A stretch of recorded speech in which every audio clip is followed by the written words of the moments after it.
I'm doing okay. I have some things going on,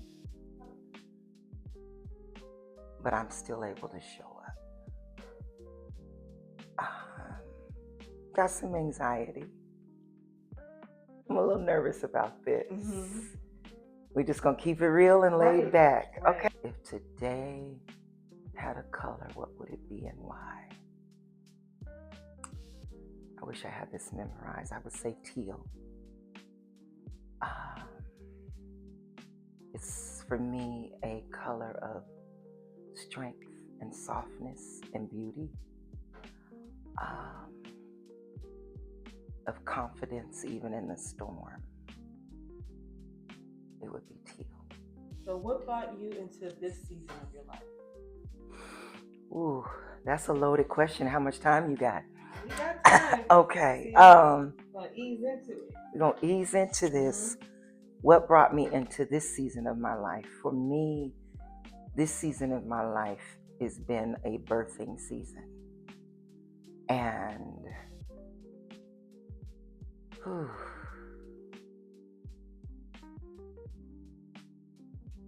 my husband died 6 years ago, and I got a traumatic brain injury 9 months after he died. And in the last year, I've had an awakening to some things in my life. And if I'm going to keep it all the way real, some traumas and things in my life that I don't have to stay there, but I had to look back over some things in my life and say, it's like the light bulb came on. So my healing journey through that has brought me to where I am today, which is still on a healing journey, still evolving, but I know the why now. And I can look back and pivot and shift. I don't have to stay in that same place. And I've said this a lot, that had not my husband passed and had not I gotten a brain injury, I wouldn't have gotten still enough to hear that still small voice, that whisper of God saying, I got you and I'm taking you here now. So that's what brought me to where I'm at now. What does peace look like for you right now? Peace.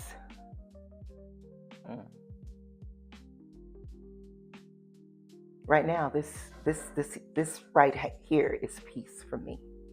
I allowed myself, even though there is a lot of chaos going on within my family, I didn't let it stop me from showing up for this. Simple thing, peace for me is a bubble bath. Peace for me is listening to music. Peace for me is not turning on the TV to hear the latest news. Peace is allowing myself to take the deep breaths that I used to couldn't take. Because had all that's going on today and last night had happened to me even a year or 6 months ago, I would have been, my nervous system would be just all over the place. So the peace was me getting up and getting dressed and putting my makeup on and showing up. This is peace for me. This is peace. What's something you had to unlearn to make room for joy? How much time you got? What did I have to unlearn? Yeah. I had to unlearn trying to be everything for everybody. I had to unlearn, or I had to learn how to set boundaries Um, like I said before, I was doer. Mama's gonna do it. If somebody got sick and you didn't, they call me a researcher in my past life because I was gonna look it up and find out what was wrong and what you needed to ask the doctors and all of that. You know, just, yeah, I got it. Yeah, I got it. I can handle that. And what I realized was, again, it was me feeling like in order to be loved, I had to do. And I said, no, just being present, just being on this earth and being the woman that I am is enough. It's not about what I do for you. So I had to unlearn that. I had to learn that I've been through some bullshit. I had to learn that I've been through some trauma and stop trying to act like it didn't happen and holding it in. So I had to learn how and unlearn how to stop holding it in, to speak my truth, just like I'm doing here. And when did you first realize that you were changing? Into this season of my life, Mm-hmm. I'm going to say, And who you are today. Into who I am today. Mm-hmm. Ooh, that's deep. I'm going to say about 3 years ago. Because for 3 years after my husband died and after the injury, and then we went through COVID and all of those things, I was afraid. I didn't know if I was coming or going. My nervous system was completely out of whack because of the head injury. Here I had already lost my partner, which a lot of people don't realize. They think that when you lose your spouse, it's the one relationship you have like no other. You share everything intimately, physically, financially, spiritually, emotionally. There's certain things you don't share with your mother or your child that you share with a spouse. So I lost him, and then to have this brain injury, it took my identity. And as a Black woman, I felt, I'm a pretty sharp pencil in the box, working in engineering, and then realizing that when I went back to my job, I felt like a new employee. And I had been on my job for over 25 plus years. So within 3 years of that, when I fought against it, trying to continue to be the woman that I knew I was prior. But that woman was known for doing. I could do my job. I could be a mom. I could be a wife. I knew how to do that shit, and I did it well. But it kind of stripped me of that. And it's when I realized, Djuna, you can just be. You can be loved by just being. It's not about what I can do. Love me for who I am. And that's when I began to shift. And like I said earlier, the injury and losing my husband, I had to get still because that was the only way I was going to heal. I couldn't paint anymore. I couldn't cook anymore. There was times I couldn't write my name. And I fought against that so hard. Because to look at me, I look fine. But no one knew what was really happening on the inside with my nervous system. So I had to get still enough to say, okay, Djuna, this is the only way you're going to heal. And when I say still, I mean still. Like laying down after 30 minutes of work, not cooking anymore, hiring somebody to clean my house. And that's when I began to lean into what was happening.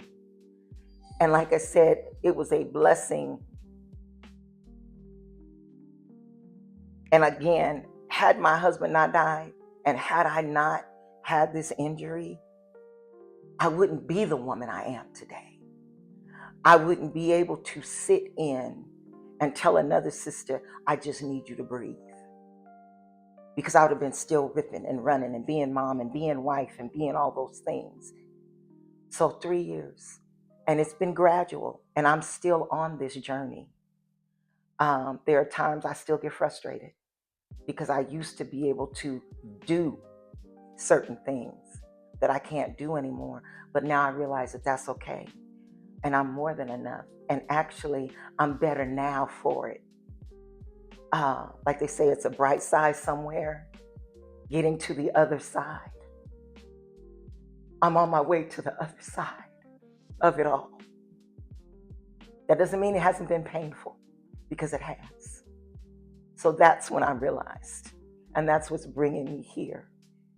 And that pivot and that shift is what I had to do. People need to know that, yeah, I clean up well, but healing is hard, and it gets ugly, and it gets messy. And I wanted to heal unmasked and share the story, but I didn't know how. And I want to pour back into other people, because we all don't always get that. Sometimes we don't even know how to give it to ourselves. Sometimes our parents didn't give it to us. I remember when I was a little girl trying to do my homework. My dad was a mathematician. That's what he graduated. And I came home with a D on my report card. And I was sitting at the dining room table, and he told me D is for dummy. And to this day, I can tell you what I had on. I could tell you what color shirt he was wearing. And I carried that. D is for dummy. I didn't get the baby, you're beautiful, and you're this, and you're that. And I know that there's other sisters and men out there that didn't get that either. But have I let go of that? Yes. But I'm bringing that up because I know a lot of people have been beat down in their life, and they didn't think that they were enough. And here I am, 61 years old. And I'll be honest with you, Kay, some of this I'm just learning. And at first I thought, I'm late. My God, I am 60. I should have known this. How come I didn't know this? How come nobody told me? Well, nobody told me, and now I got it. And I'm going to run with this shit. That's where I'm at. Healing for me looks like, again, having my voice. Saying, Djuna, it's okay to put yourself first, and not in a selfish kind of way. Because yes, am I still there for people? I know I can say no now. Healing for me looks like taking down the dead flowers from my husband's funeral, because I don't need that in my house anymore. I need light in my house. And I don't know. I don't know if it's a Black family thing or what. You get the flowers from the funeral and you keep them forever. Mm-hmm. I mean, this may sound crazy to some people, but we do. At least my family did. And just having some light. My daughter used to say, Mama, your office is heavy. And she's right, because that's where my husband's hospital bed was. So it's me saying, okay, I want this over here. I want that over there. I'm going to move this over here. Not all at once, but in due time. That's what healing looks like for me. Now, a lot of people might say that's a material thing, but when you change your environment, I have a beautiful home. I'm not going nowhere. So I might as well make it mine. So I like to entertain. Okay. So people can come in, and I've done it for the kids. Well, now it's my turn. Come on, girl, we having brunch at Djuna's house. That's healing for me. Healing is taking the time to not have the TV. Well, I haven't had the TV on in months, but it's okay for me to rest and not feel guilty because I'm sitting on the couch and decided to watch Netflix. Whereas before, my mind would be, oh, girl, you need to be doing this, and you need to be doing that, and you need to be doing this, because if I don't do it, it's not going to get done. So, but wait a minute. I need rest. I need to calm my mind. I need to calm my spirit. That's what healing looks like. Healing for me is dancing in my kitchen. The little bit that I can do. That's what healing looks like. I'm going to share with you all. I went to a funeral yesterday. A friend of mine from church, husband passed away. And he wasn't 60. I won't call any names. And as she was coming around the pew, she was about to collapse. And I just walked up to her and I needed her to look at me because I've walked that walk. I know when you feel like your knees are about to buckle and you can't breathe. And I just backed up with her. And I said, I need you to just focus on me. I need you to breathe with me. We're going to do this walk one step at a time because I've walked that walk. That's healing for me because I could share with her. I could get her out the church door and say, baby, just breathe. I got you. That's healing for me.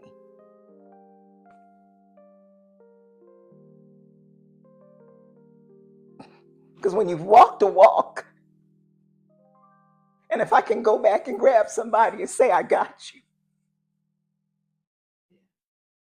Because I've walked that walk, and that's a hard-ass walk to walk.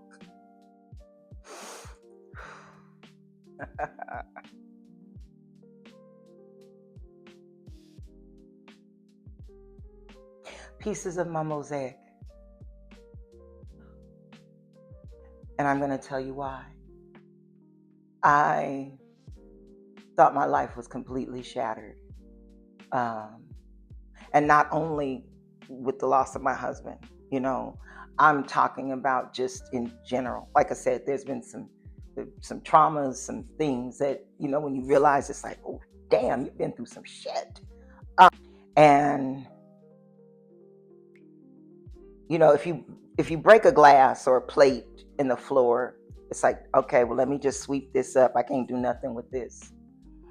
But for me now, instead of looking at it as just shattered glass, I'm taking each piece carefully and putting it together into a beautiful mosaic. And yes, when you pick up glass, you might still get a cut. You might still get a piece of glass stuck in your finger, but you pull it out and you carefully place it. And it can still be beautiful. And you hang it and you share it and the light glistens through it. You put it up to the sun and the light, and you put the different colors, and maybe you add a piece from this piece of shattered plate or this colored piece of glass. So I'm putting my mosaic. That's where I'm at. I'm not shattered. I'm putting my pieces back together, and it's a beautiful mosaic, and the light is shining through. And there are new pieces that come. Like I said, it's not just what was broken on the floor. New pieces come, and you add those colors to it.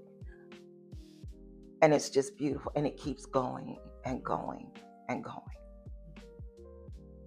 What would I tell a person who is walking through a version of my story? Now, don't get me wrong when I say this. I am a woman of faith. And yes, I believe in prayer. But I also believe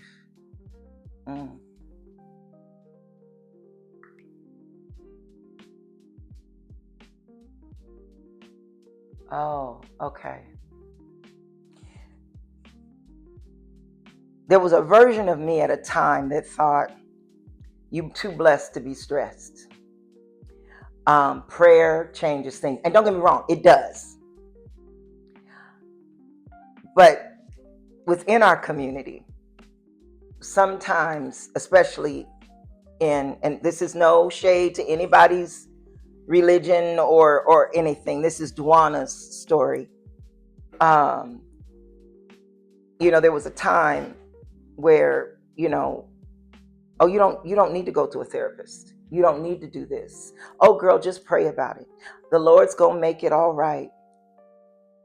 Unfortunately, that hurt a lot of people, including me. So to be honest, I would tell anyone that's been walking through my life, you need to talk to a therapist. Now, I have to admit, I was born in 64. My parents were older. My mother was 31 when she had me. My father was 41. They came from a generation that they didn't even have language for therapy, let alone going to a therapist. Um, it wasn't until I was in my 30s, my daughter was 4, and I would wake up crying every day and I didn't know what was wrong. Now, don't get me wrong, there was some other things going on within my life. I won't go into all of that, but every marriage ain't perfect. Okay. Um, and I didn't know what was going on. And I went to the doctor and he said, okay, I need you to go see this person over here, because if not, I'm putting you in the hospital. I'm like, what kind of hospital? You know? So I got in with a psychiatrist, and nope, I'm not ashamed to say it. And he told me I was depressed. And I looked that man square in his face. I said, I don't know what you're talking about. Black people don't get depressed. What are you talking about? I go to church. I'm in the choir. I'm on the usher board. I pray. And all of this bit. He told me that 4 times. And it wasn't until I was leaving my job in Renton, I got in my car and I was going to the store. I was going up to Walmart. And if I know y'all don't know where that is, it's a place in Washington. It's like 5 minutes from my job. And I stopped in the middle of the street because I could not remember how to get there. I had been there 100 times. And I'm like, what's going on? What I found out later is that my brain literally had shut down because I was stressed, because I was depressed. So I went back to the doctor because what do you mean depression? We don't get depressed. So I thought. So again, back to your question. I don't want to digress too much. I would tell them, number one is to seek counseling. And I don't mean the church counsel. I don't mean auntie. I don't mean your best friend. Because I mean the professionals. Better if they look like us because they can understand our story, but a professional. And I would tell them to seek it out early. It's just like I've told my daughter, and my niece. It's like, there is nothing wrong with counseling. I'll tell them in a minute, baby, you got a head start. Because when I was 25 and I didn't know what was going on, there was no language about going to therapy. You went, you talked to your girlfriend, you had a cocktail, and but that didn't take it away. That didn't get to the root and the core of what was going on that was causing all of this other stuff.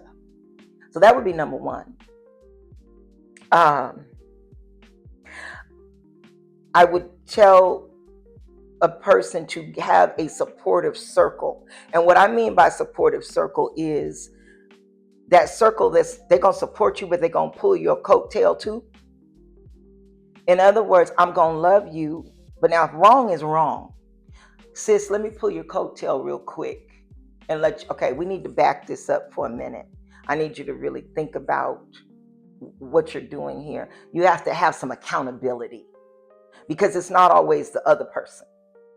What is it? You looking at you pointing finger and you got 3 looking back at yourself. I would tell them to take the time to be with themselves, because being with yourself can get uncomfortable. I would tell them to write it out and not to get out of your head, because sometimes and I'm even saying this for my own self because I don't write as much as I should, to get out of your own head, because sometimes we can be our worst enemy in our head. We make up stories. We got a whole conference going on in our head and then made up a whole movie clip, and none of it's real. I would tell them, don't let fear stop you. I would tell them,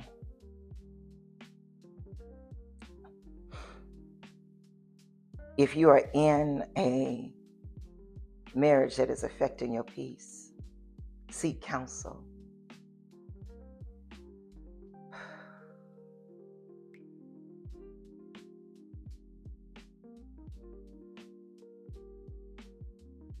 I would tell them to look at the choices that you've made, to look at your history.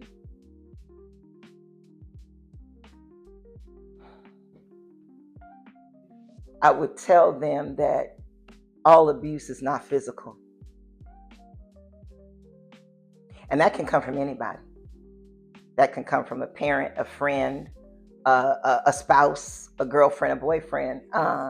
But it doesn't always. There's a such thing as verbal abuse, and we've all heard sticks and stones may break my bones, but words can never hurt me. But sometimes, baby, them words cut. The power of the tongue.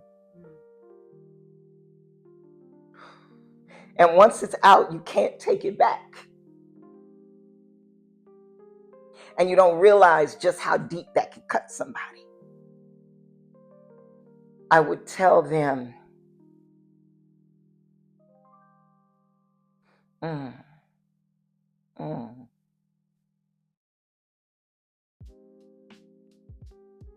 to find their why. I would tell them to find their peace. I would tell them that it's okay to step outside of your circle, because sometimes your circle wants to keep you in that place because your circle is comfortable with where you are.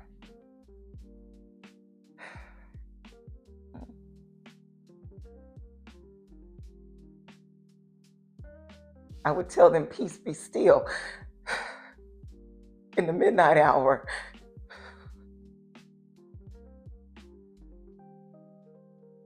And yes, I would tell them to pray. And yes, I would tell them that God is rocking you, even in the midst of the storm.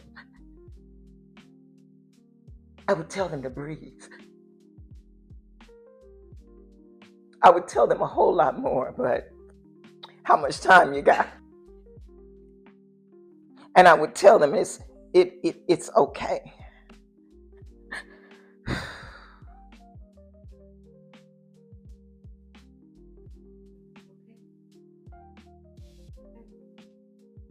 And to take care of themselves. And I would tell them to take the superwoman cape off, because I retired mine, and that sister girl ain't never coming back. My essence. Now, I don't know what that is. You have to tell me. My interpretation. Your interpretation of my essence, of my spirit. That's what I hope. And healing and growth. Now, again, your interpretation. So, what do you want people to feel when they see your story on canvas?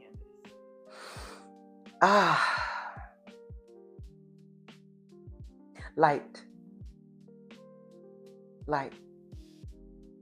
Spirit, light. And I say that again back to the mosaic. It's almost, if you've heard of kintsugi, where it's a thing that they do, and they take pottery and that's been broken, and they fill the cracks with gold pieces.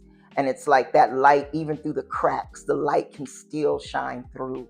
Because I will never tell anyone that I'm perfect, because I'm not.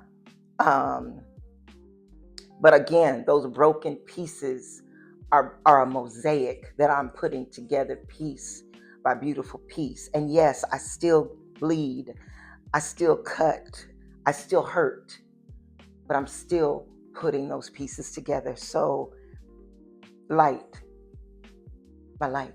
And I say that because I didn't always see my light. Other people have shared my light with me, but I didn't see it. To be honest, and I didn't believe it. That's a whole nother, I won't even go there, because sometimes people will take your kindness for weakness, or that light, and then they'll your vulnerability, and they'll use it against you, or so it took a minute for me to trust. And now I'm like, okay, I'm gonna trust you until you show me different. But my light, because I didn't always, my light. Yes. I'll just leave it at that. No. So before we finish, I want you to take one more look at the mirror. When you see yourself right now, In this moment, what do you notice that maybe you didn't before?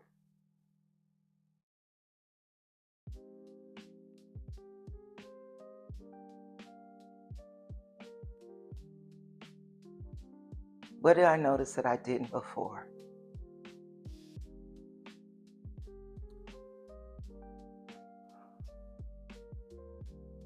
That I can really do this. That the one thing that I had been running from, like, nobody wants to, sometimes we get, nobody wants to hear that, or nobody, and I hope I get this right when I say this. I don't have a degree in nothing. I don't have a doctorate. I don't have my master's. Yes, I work in engineering. And it's like they say you're not qualified. I know that God has an anointing on my life.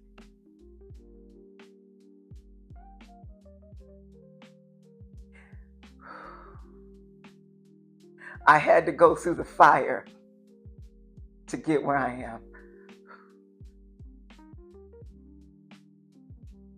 But I'm rising like a phoenix. I don't smell like smoke. I don't have any burn scars. That I can lean fully and I can trust and depend that He is qualified for what He has put before me. And today,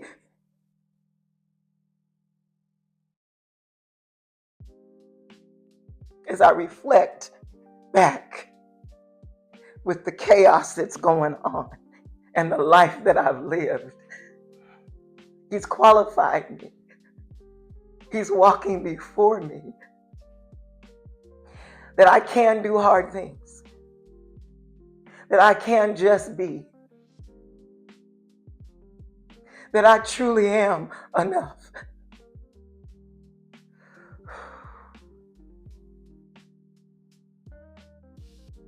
And that I can help somebody else. So maybe they don't have to step into the same hole that I had to step into. Now, I know some people don't want to listen, especially our younger people. But if I can get you to go around that hole, not to stunt your growth, because sometimes you know what's down the, when the railroad track when it's going, you know what's around that bend. So let me tell you what's around the bend. Now you still have the choice. But if I can help my sisters here, if I can help another widowed sister here, if I could just help another sister here or another man here, sharing my story, that letting people know it is okay.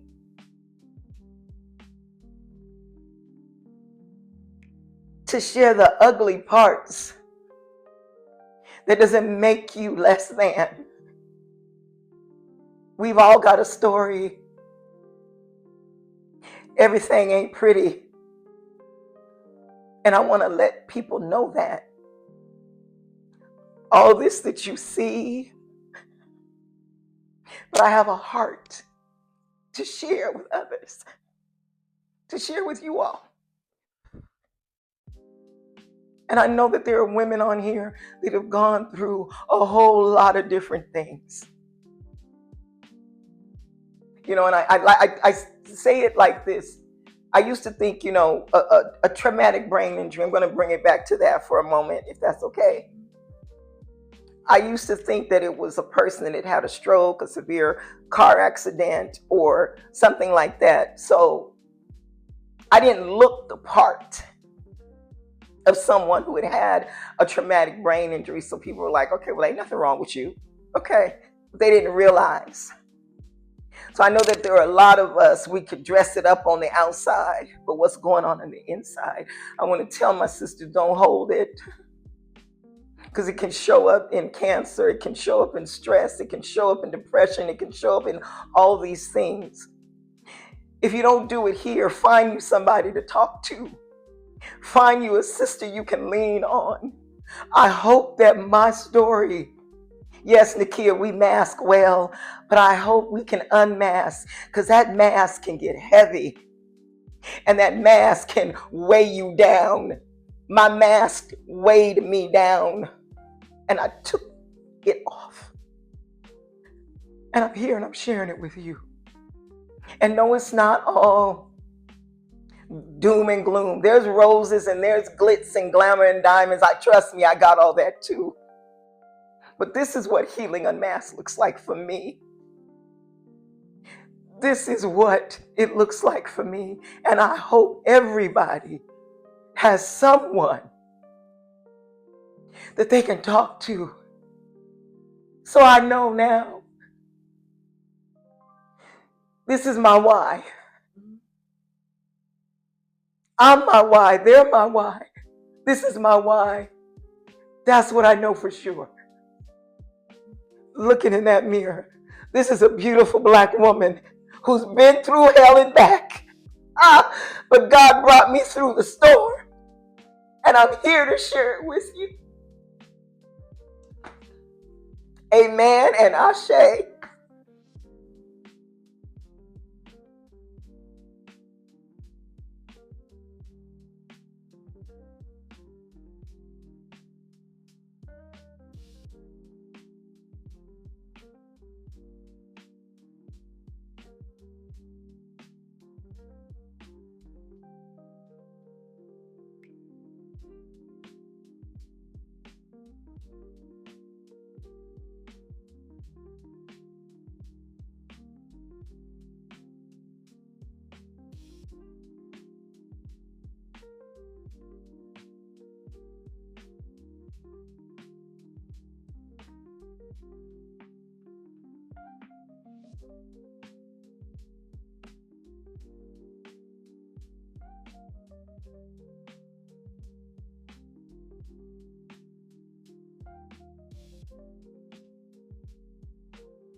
Oh my God.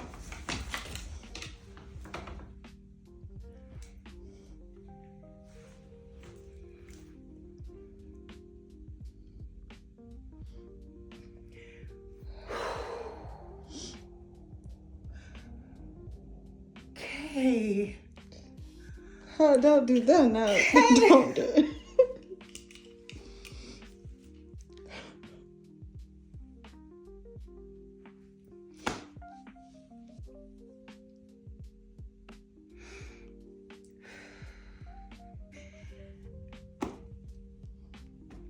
I'm usually not at a loss for words.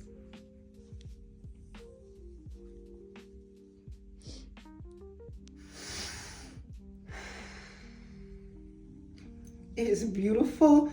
It's me. It's captures. It's every detail. And this